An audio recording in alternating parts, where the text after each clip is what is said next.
How are you guys? Tavis here at Guild Canvas, and I'm going to talk to you all about how to sell frames, or how to sell more frames, or how to sell which frame. When it comes to selling frames to a client, there's a couple foundational things that we always have to make sure exist before we even get into some of the finer points of framing. And so the first is the age-old rule of showing what it is that you want to sell.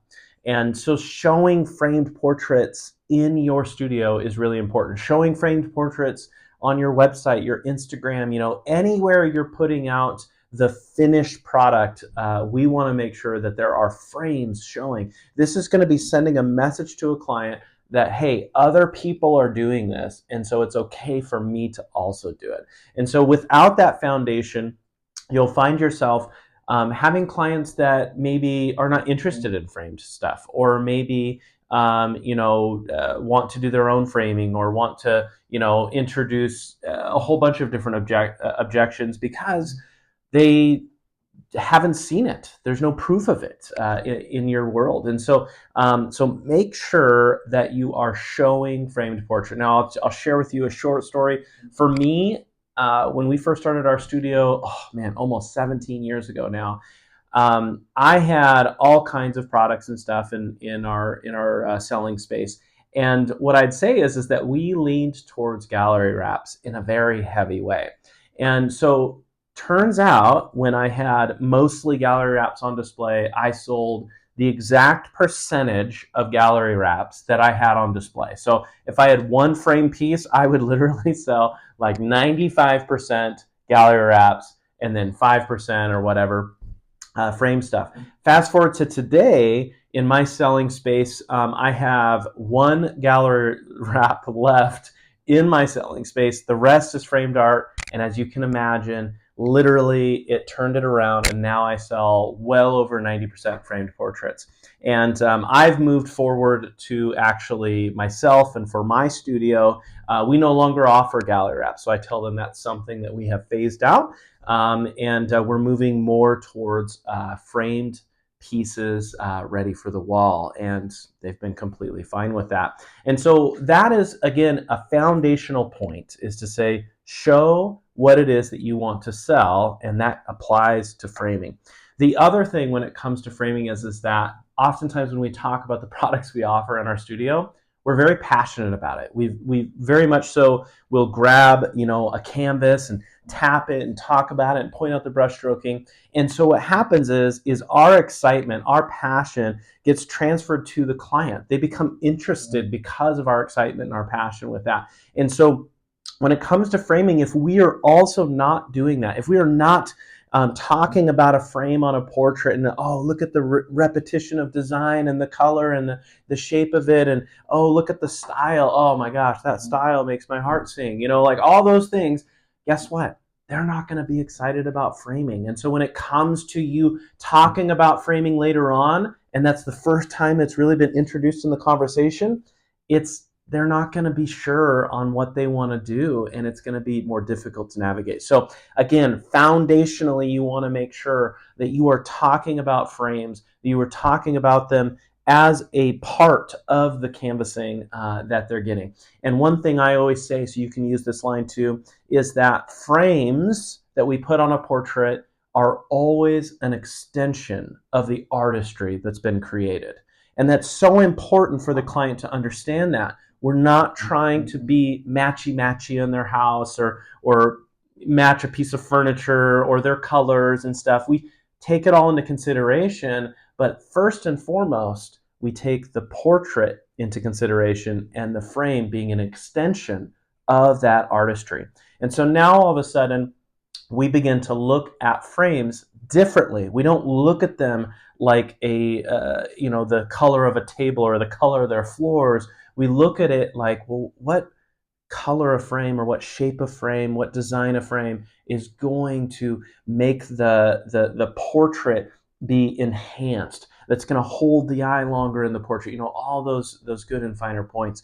And so that's what we want to do with the client. So first foundational point is we want to show it everywhere we are. The second foundational point is we want to talk about it early and often.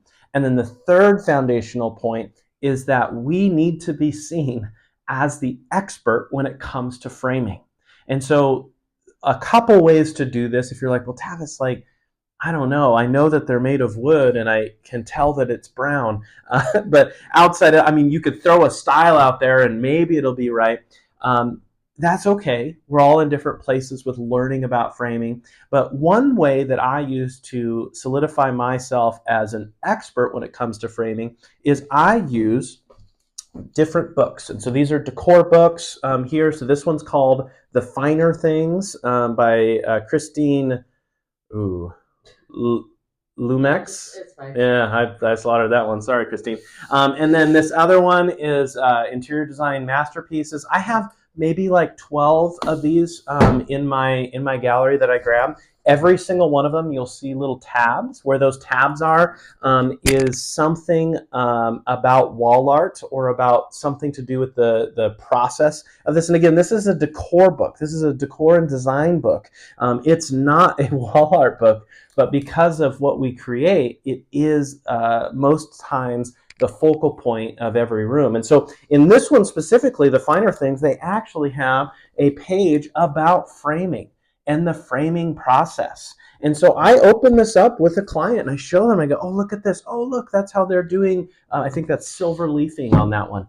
And so they get to see, oh, wow, silver leafing, that's similar to, something like this. This is a water gilded technique, but still, it's one of those things that when you're showing them something from a published author who is also an expert, and we are studying this, what does that make us, right? That makes us also an expert because we are seeking expert advice and then able to teach that back to the client.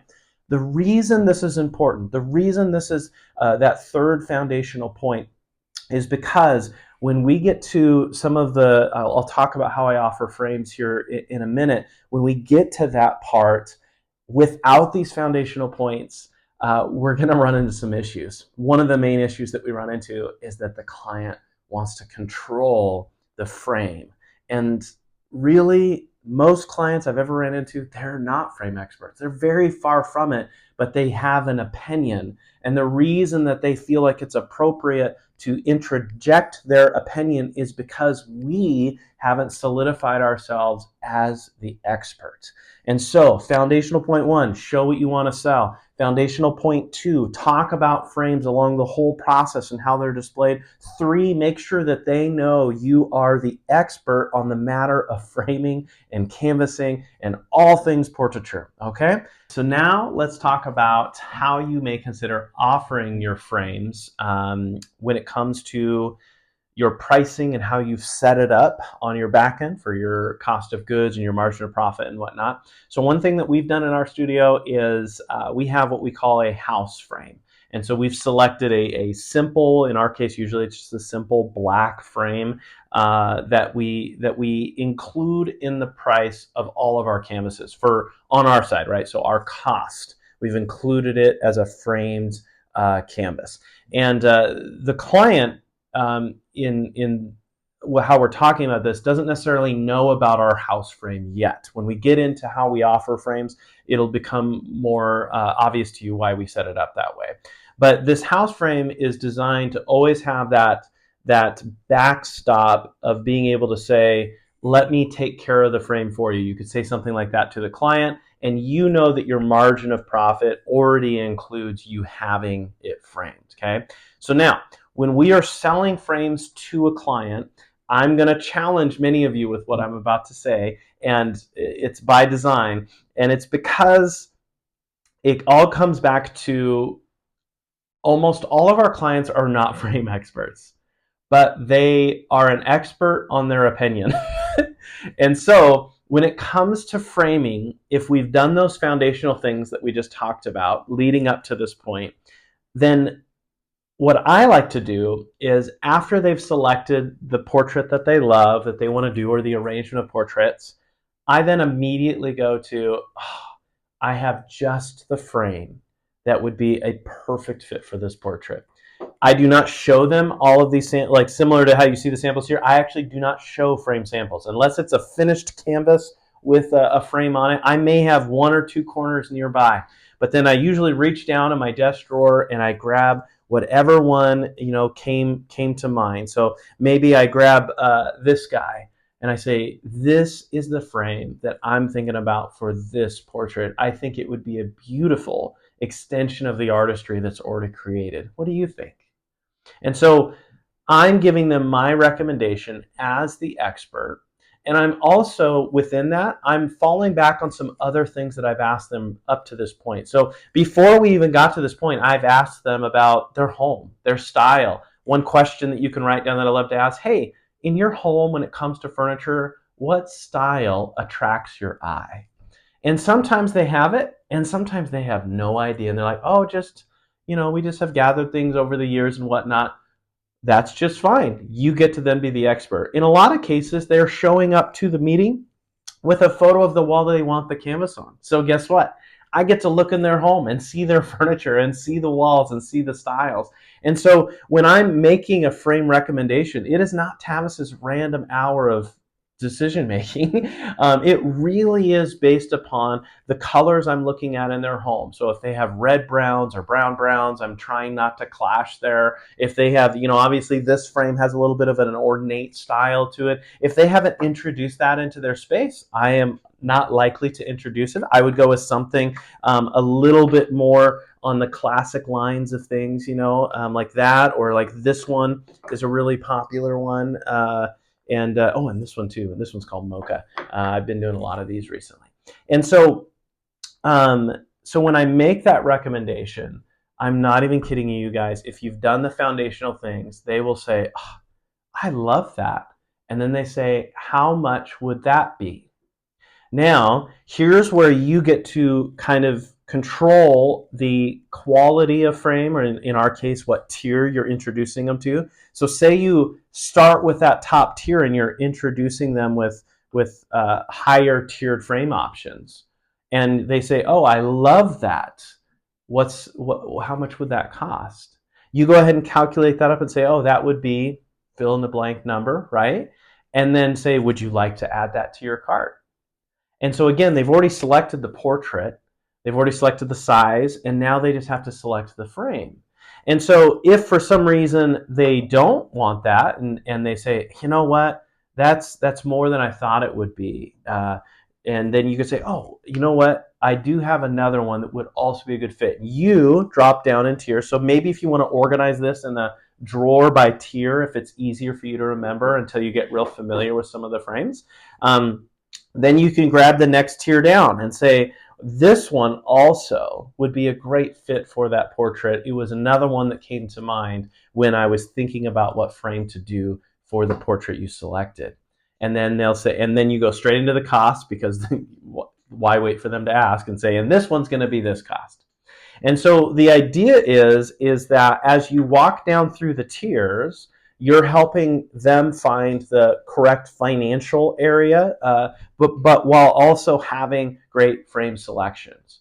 And so as long as you're doing that with confidence and as the expert, they very rarely will try to grab the wheel and say, well, can I just look at your frames? Because if they ever say that, just know the ownership that we have to have is that they're not seeing us as the expert.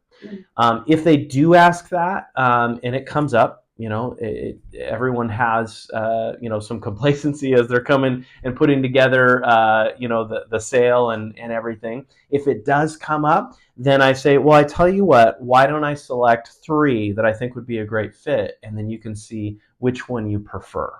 And so that is another way to help the client. So the goal is to not show them all the frames, because they have no idea how they're going to be making this selection. It's going to be based off of maybe something they've done in the past. Maybe they're trying to match it to a couch or something like that. But again, if you remember, they're not experts in that. Unless they are self-proclaimed, like, I do interior design.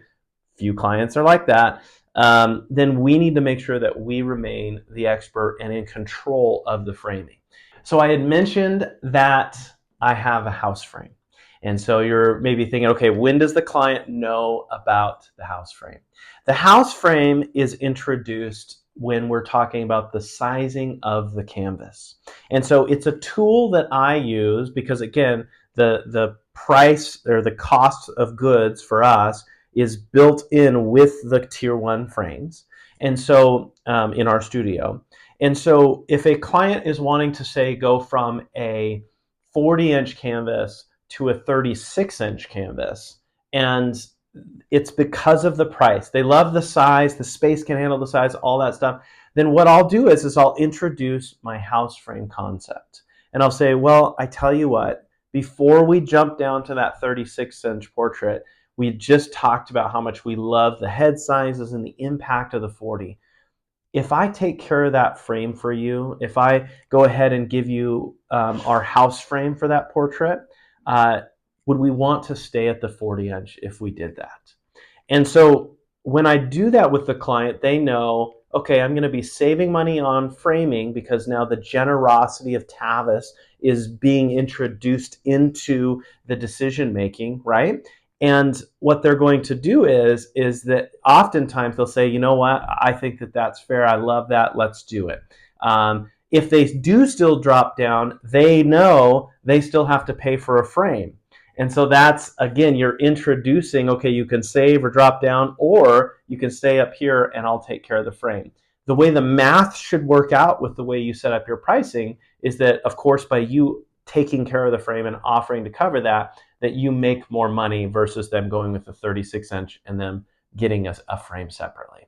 And so that's how I've used the house frame as a way to work with clients to where they feel as though the sale is simplified, but also to where they're getting a little bit more value because of our generosity of being able to give them something, right? And so that's something you can consider when and while having a house frame. You also know that technically you're not losing that money because the house frame is built into the pricing, like I said previously. So in conclusion, if you're wanting to sell more frames, stick to those foundational things. Showing what it is you want to sell. Show it on your websites, on your Instagram, your Facebooks, your web, your emails that go out. Show framing so they know others are also getting framed portraits. Also, talk about it.